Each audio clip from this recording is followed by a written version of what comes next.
মমতা বন্দ্যোপাধ্যায় আপাতত ভারতের ট্র্যাডিশনাল ডান্ডিয়া নাচ করছেন একটি মণ্ডপে, এবং অন্য জায়গায় আমি কান্নার দৃশ্য দেখাচ্ছি যেখানে বাড়ির লোক কাঁদছেন।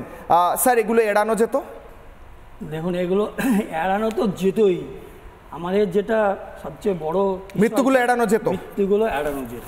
11টা মানুষ বেঁচে থাকতে পারতো, আজকে করে এড়ানো যেত। আজকে ধরুন, মানুষ তো প্রকৃতির সঙ্গে লড়াই করেই বেঁচে আছে, পশু পাখি তো বেঁচে থাকতে পারে না। তাহলে মানুষ যে লড়াই করে বেঁচে আছে, প্রকৃতির বিপর্যয় হয়ে গেছে, অসহায় বোধ মানুষ করে না। যদি আধুনিক বিজ্ঞানের যা কিছু উন্নত প্রযুক্তি আবিষ্কার হয়েছে সেটা ব্যবহার করলেই এটা তো বিরাট জল কিছু নয়, এটা বিরাট জল কিছু নয়। 25 বছর পরে কাগজে বলছে 25 বছর পরে এত বৃষ্টি হয়েছে, বৃষ্টি হতেই পারে, জলও জমতে পারে, কিন্তু মরে যাবে 11টা মানুষ। বিষয় হচ্ছে যে কলকাতায় যে হাজার খানিক পুকুর ছিল, পুকুরগুলো গেল কোথায়? 2200। এই যে 2200 পুকুর ছিল, এই পুকুরগুলো কোথায় গেল?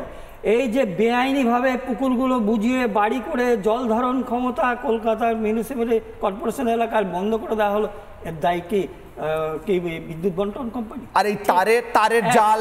দ্বিতীয় হচ্ছে যেটা দেখুন, এখন এই সমস্ত ডিভাইসগুলো বেরিয়েছে, তো এই যে RCDS, residual current device system, এটা cut off electricity if leakage current detected.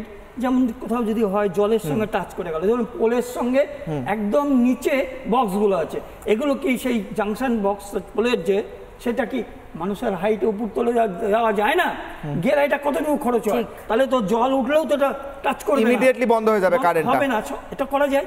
দ্বিতীয় হচ্ছে, ধরুন লিকেজ হয়ে গেলে আমরা তো বাড়িতে ধরুন বাঁচার জন্য MBC ব্যবহার করি, MCB কেন করি?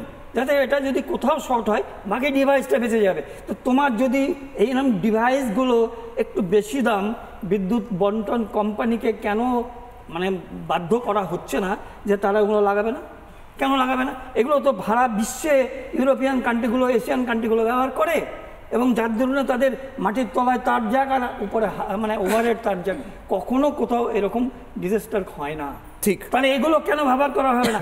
যেগুলোর এমন সামান্য দাম, যে কোম্পানি রাজ্য সরকারকে 444 কোটি টাকা ইলেকট্রাল বন্ডে দিতে পারে, সেই কোম্পানি কেন কিছু সামান্য টাকা ব্যয় করে এই মানুষকে বাঁচানোর জন্য এইটা করবে না? খুব ভালো পয়েন্ট। এটা কেন গভর্নমেন্ট চাপ দেবে না? ঠিক। নানা ধরনের কন্টেন্ট দেখার জন্য লাইক করুন, শেয়ার করুন আমাদের ফেসবুক পেজ, সাবস্ক্রাইব করুন আমাদের ইউটিউব চ্যানেল। পাশাপাশি অন্যান্য ব্রেকিং নিউজের জন্য অবশ্যই চোখ রাখুন রিপাবলিক বাংলায়।